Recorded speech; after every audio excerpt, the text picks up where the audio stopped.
he felt like he didn't all be shit. So it was easy for him to just go out and fuck somebody else and be out here still passing this shit to whoever the fuck you wanted to pass it to. But one thing I don't care about is a motherfucker knowing what I go through every day. Cause if you know what I go through every day and you laugh at me, make sure you don't go through the same shit that I go through every day because of a nigga not giving a fuck about theyself at the end of the motherfucking day.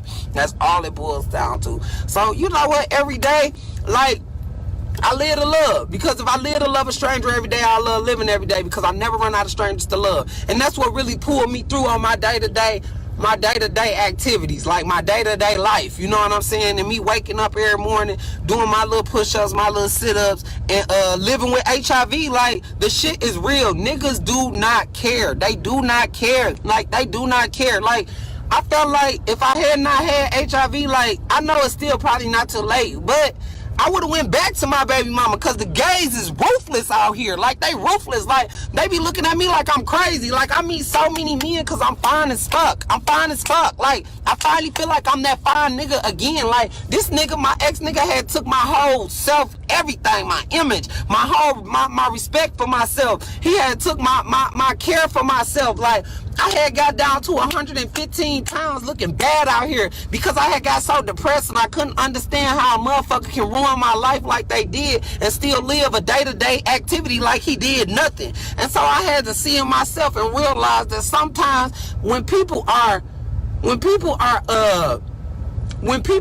just destroyed and they life is just in misery and they don't know how to fix it, they don't care at that point. And so in not caring that they damaged in their life, they don't care to fix that damage, they'll destroy everything in the path of them because they feel like they don't want to take responsibility for the damage that's in their own life, in their own self. Like me, I take responsibility for my shit. Not that I'm proud of my shit, not that I'm happy about my shit, but I do take responsibility for me being new to it and not true to it. That's what I always say, because in meeting him, like, I knew that I was negative. I even went and proved that I was negative. And it was a lot of me told that, you know, like I said, I was new to it, not true to it. So it was a lot to me that was told, oh, they drew my blood in. They said they'll call me if some was in my blood. And by that time, I had already been fucking the nigga. So I felt like, okay, I've been dogging this nigga a whole lot for this time. So I mean, I guess if I ain't positive, he ain't positive. Come to find out, a nigga hid the shit from me, bro. Like, and when I crack an email and see that 2 years before you ever met me, you had this shit, like, come on now. Like, that shit fucked up, bro. That shit fucked up. And my smile a lot of the times cover up so much pain for that, because it's not a day that goes by that the savage in me don't want to catch that nigga slipping and fuck him up. But at the end of the day, why? Then I'm gonna be locked up. But I'm telling y'all this, let a motherfucker have an option. Why? Because if not, it's a sexual crime. It's niggas like me, that's gonna stop some of you niggas. And that's gonna be putting you motherfuckers in jail. And guess what? I ain't doing no jail time behind no nigga getting fucked by me and not knowing my stat. Because I'm telling you flat out, if you don't want to fuck with me, somebody will, nigga. I'm a boss. And I look good than a motherfucker. So the truth of the matter is, live your motherfucking truth, whether it was your own fault for your truth or somebody else's fault for your truth. But I want y'all to share this shit 100 motherfucking times. And that's on some real shit. Share this shit. I don't give a fuck. Share it to your mama, share it to your cousin, share it to your friend. If you know me, tell somebody I know a friend named Brandon that such and such that got HIV from a nigga that didn't care, so you protect yourself. Cause I tell everybody in my motherfucking family, everybody in my immediate circle, everybody that I run encounter with, I tell nigga, I met a nigga the other day, I get to this nigga house, this nigga trying to fuck me, talking about breed me raw.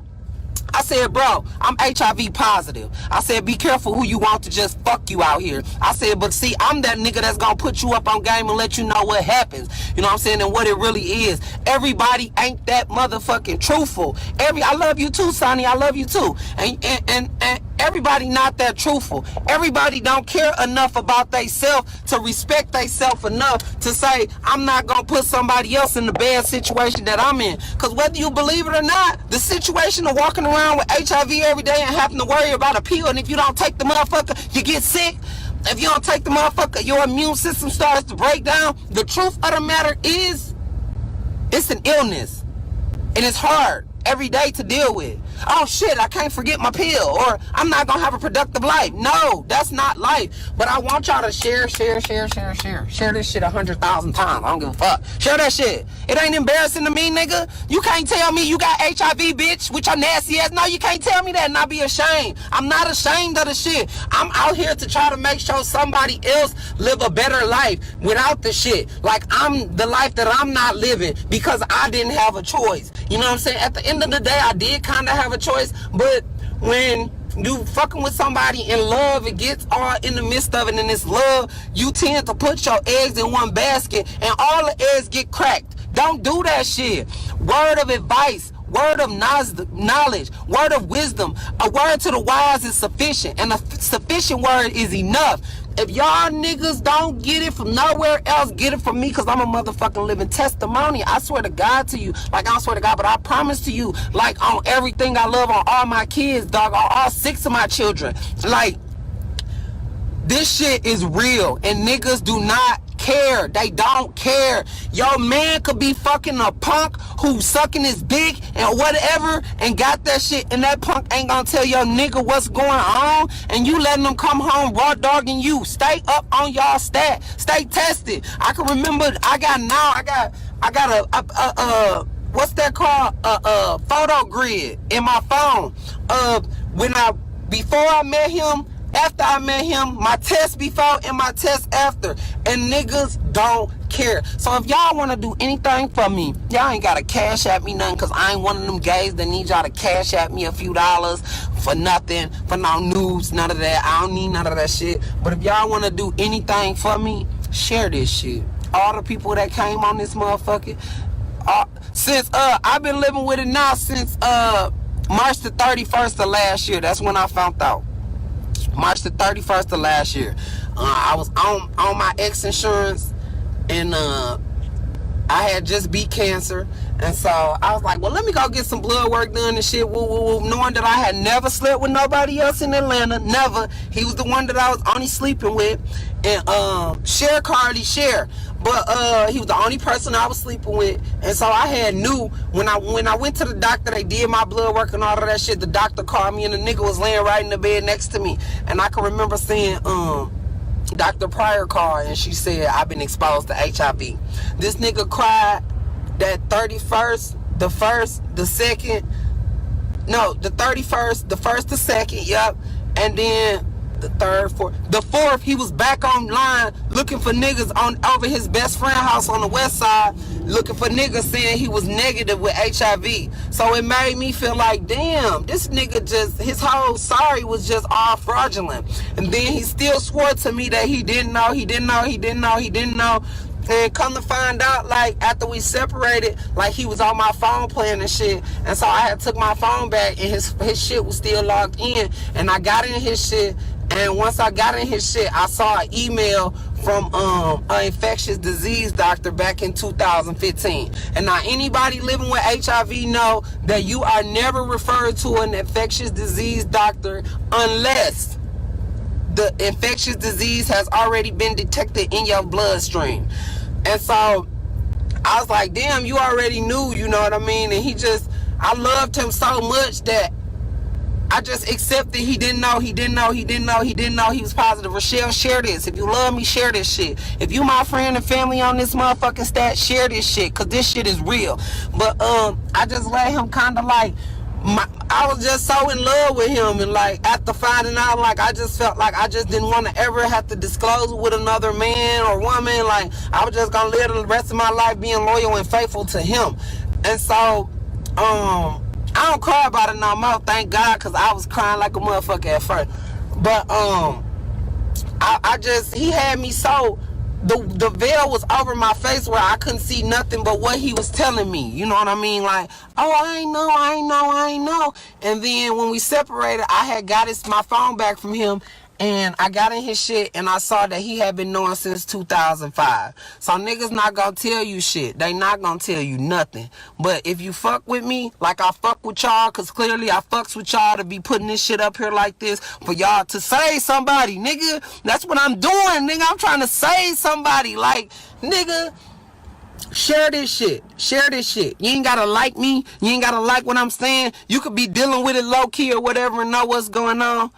Yes, I came out the storm because I'm telling you, Danielle, you already know how I will. I love you too, Iman. Iman know. Them my friends, like, they know. Danielle was at my house. I would cry all the time for this nigga, like, damn, I can't believe he would do this shit to me. Iman, I love you so much, Iman. Like, I don't even want to talk about our night because it'll bring tears to my eyes. But my homegirl, Iman, came to my house and she saw, and she just brought me through that night. And I just thank you so much for that, Iman. I thank you so much for that. But I want y'all to share this stat because niggas don't care. And this lifestyle is all about getting high, getting cash apps, getting cocaine, getting fucked.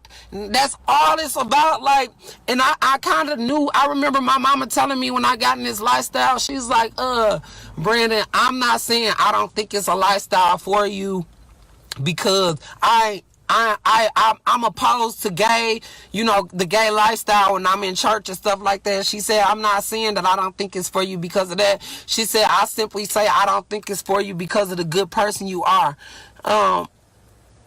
I know, Iman. I know you told me that, and I love you too. I love you too, Rochelle. Y'all know I love y'all to death. I always can call y'all and talk to y'all, and I appreciate y'all for everything.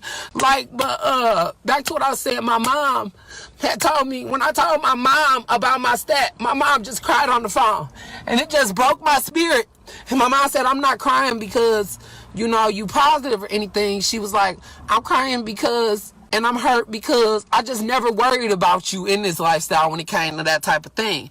My mom said, I just think that, she said, I just always thought that you would always protect yourself because I always have, like, I always call my mom. I know, right, Keisha, and I thank God for that too. But I used to always call my mom, and I used to be like, Mama, I just smashed this chick, put her name in this book. And so I had this book of names of people that I would smash, from different states or whatever. And so I had a whole book, and my mom was like, she was like, I'm not sad because of what you're going through. She said, I'm more crying tears of hurt and pain because I knew you was always wanting to protect yourself. And she was like, but it's gonna be all right and you can make it. But I remember getting in this lifestyle. My mom said, I don't think the lifestyle not for you because I'm in church and I feel like it's against God. She said, but I just think the person you are and the good heart you are, like, because my mama always had gay friends and stuff when we was younger. And so, trannies and stuff like that. We never knew they was men, until we got grown. And my mama said, y'all remember her? She was a man. And I'm like, what? And we never knew. We just used to call them auntie when we was younger. And so my mom had said, I don't let nobody put me down no more, bro. No more. It's all them tears gone. But I cry now sometimes because it's just it's me. Like, I just be emotional a lot of times, but I ain't letting it bring me down. But my mom had said to me, you such a good person, she said, and your heart's so pure. She said that people in this lifestyle, like, I've known throughout the years that they are advantage takers, advantage seekers. And if they can take advantage of a person or seek opportunity from a person, that they'll do it. And my mom said, in this lifestyle, you will be the person that'll be used until you can't be used no more, and you will really love somebody and you will be hurt. And I never put it together until, like, after the fact of me being positive because of a nigga. Like, and I just want y'all to share this shit. Share. Thank you, Deandra. I appreciate it. I appreciate y'all because the shit be hard, y'all. Like, most of y'all that know me knew I fought, knew I carried guns, knew I was savage, but I still was a good person. You know what I mean? And so to to now be like, damn, I'm gonna let this nigga ride, because at the end of the day, you know, like, of course, like, I got a whole bunch of hood niggas, you know, my hood homeboys, I had homies in Atlanta wanted to shoot them, homies all over, that's like, damn, we can't believe he did this shit to you, like, you want us to kill him? I'm like, nah, it ain't that serious, because I am a firm believer that vengeance is mine, said the Lord, I will repay. And so, the stuff that people do to me, like, now I done got older, I just don't want to see my kids through a glass. And so I just let it ride. And I feel like to be out here and to see, like, now I live in the state and city where he grew up at, and like, to run into people and how they talk bad and down on him like this been his whole life, you know, it's like, damn, that's fucked up. Like, cause I know you go back to my city, like, I took a friend back to my city, and it was all good shit. Like, all my friends and the people that knew me and had communication with me, they all had good things to say about me. And so to be where he grew up and to hear the things that I hear, like, it's like, damn, like, this your whole bogus life, this whole life. But I finally did get a heart to, cause I had this what really made me want to just go ahead and just file charges against him. I hadn't talked to him, and I received a call from him or whatever. No, a message. He messaged me. He had been calling and messaging me, and he messaged me and said, oh, I can go out of the country now with... I used to could go out of the country until he put a charge on me for beating me, and I defended myself, and so my passport was revoked. And so I couldn't go out of the country, and like everything that he do that he took from me, he liked to like throw it up in my face. And so I was talking to my friend the other day, and we had went down to this little clinic or whatever to get tested, and I was telling them, because I be taking my friends and shit too, like, come on, bitch, you been fucking, come on, bitch, let's go get tested. Let's make sure you ain't got that never leave. Because that's what my sister used to always call it back in the day, that never leave. And so I'm like, let's go get this never leave. And I got a friend, she's one of my good friends here in Indy. I call her my indie bestie, because I got a lot of besties across the United States, but she's my indie bestie. And I told her, I said, let's go get you tested, girl. And so she going through a bad emotional breakup, and so am I. And so, like, we more so of each other's, like, rock right now. Like, I always be keeping her with me, always drag her with me everywhere I go. I'll be like, come on, nope, you going with me, nope, you going with me. Don't think about that nigga. I ain't think about the nigga used to fuck with, so don't think about that nigga. We got each other. We don't need nobody. So every time she get emotional or whatever, I'll be giving her my bag. And I'll be like, girl, you don't got no attachment to that nigga. I say, I give her this bag. And I say, girl, you don't got no emotion, no attachment to this nigga that don't care about you. I having to shake my bag. You hear them pills in my bag, girl? And she just shake her head, and I say, that's an attachment that I got to a nigga that don't give a fuck about me. And I'm still moving on, so I need you to move on with me. So we encourage each other. But I had took her to the clinic or whatever, and I was talking to the people at the clinic, and they was like, did he know? And I was like, well, I didn't know he knew, but I found a email that he had been referred to an infectious disease doctor.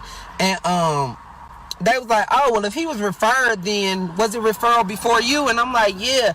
And he was like, that was like, well, you need to file criminal charges against him, because that's a criminal offense, and he can't be locked up for that. And so I was thinking, and I prayed about it, and I'm like, man, I don't even want to go through that shit. Like, I really don't. But the lady at the center told me, she said, you know what? Look at it like this. You gonna save somebody else, because if he didn't care to tell you, imagine how many people before you and after you he didn't care to tell, and he gave that shit to. And I was like, you know what? This lady is totally right. So today I finally mustered up the strength to go file charges on him in regards to that. And I know God gonna bless. Like, I know God gonna bless me. Even in the midst of my storm, like, I try to still smile, and I still try to encourage people. I want y'all to share this shit, real shit. Share. But in the midst of my storm, like, when I meet people that they got a storm in their life, like my homegirl, I love her so much, and she just don't know. Like, I tell her every day how much I love her, because, like, going through the shit that I go through, like, it ain't always golden in my life. It's not always golden in my life. And so I tell her, I love you so much, girl. Like, let's just go. Even if we just go play tennis or we go outside and walk or whatever. I say, come on, let's just go. Let's just go out. I want y'all to share this. I tell her, come on, let's go out. Let's go out. You know, and she be like, I don't feel like it. And I know it don't be nothing but depression because of that nigga. And I was in that same boat, and I'm starting to come out like I'm paddling to shore. And I keep telling her, I want you to stay on this boat with me. I know the tide is getting high, but we got to make it. We going to make it. And like, she just the biggest support system to me. And I don't think she realized it. But I love her so much. Like, the support she gives to me, I just know we can make